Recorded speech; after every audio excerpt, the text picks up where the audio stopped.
Hey guys, Tendon 119 here. This is my first English tutorial for Little Big Planet 2. So, today I'm going to talk about dynamic cameras. What the heck is a dynamic camera? Well, it's sort of something I invented, honestly. It's basically a way of using movie cameras. So, if you're in a certain part of the map, this movie camera activates, but if you go back to where you were before, the movie camera can go back on. I know it's not clear because it's hard to explain. It is actually hard to explain. So I've made this little set piece, and I've put some two game cameras. And what I'm going to do is, instead of using this sort of clunky transition, I'm going to use movie cameras to make it look professional. Seriously. So, let's see what we can do.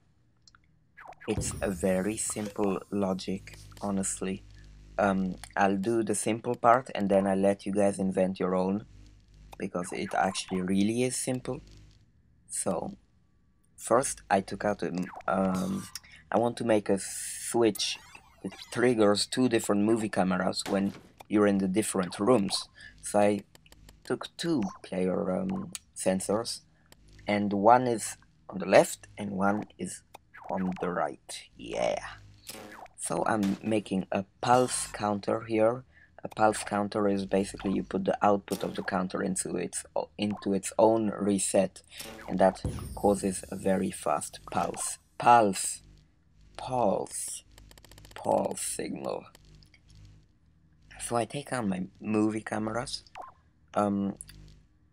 and I'm just going to leave the transition type as cut, because cut makes it look nice when you're, especially in this case, when you're switching rooms. It looks very nice, like a movie a little bit. So I put the time to infinite, player controls allowed, and I just zoom in a bit. Zooming. And I know this set piece looks quite nice, doesn't it? So I was just doing my best to find the best depth of the field. Anyway, basically I took much too much time deciding the camera options because I'm a little OCD there, honestly, and I'm sorry for the game being in Japanese. I'll try not to do that next time. If there is a next tutorial, I'll have to see what you guys think about it.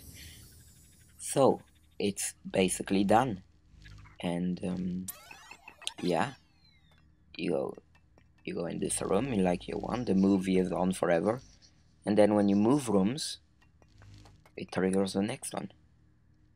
And you can do this over and over again, no problemo.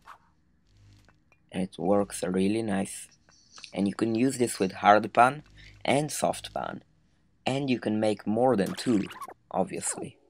You can copy them and make as many as you'd like and they all work. You know, you can make as many player sensor and as many movie cameras, and it all works separately and you can all use them again. So it's actually a really nice method of using movie cameras. So basically this tutorial is finished. I don't know why the video is continuing, and I think this was a little example of how I could use more than two, you know, so you can just basically put player sensors wherever you want. So the video is finished. I hope you liked that little tutorial. Leave some feedbacks in the comments and I'll catch you guys later.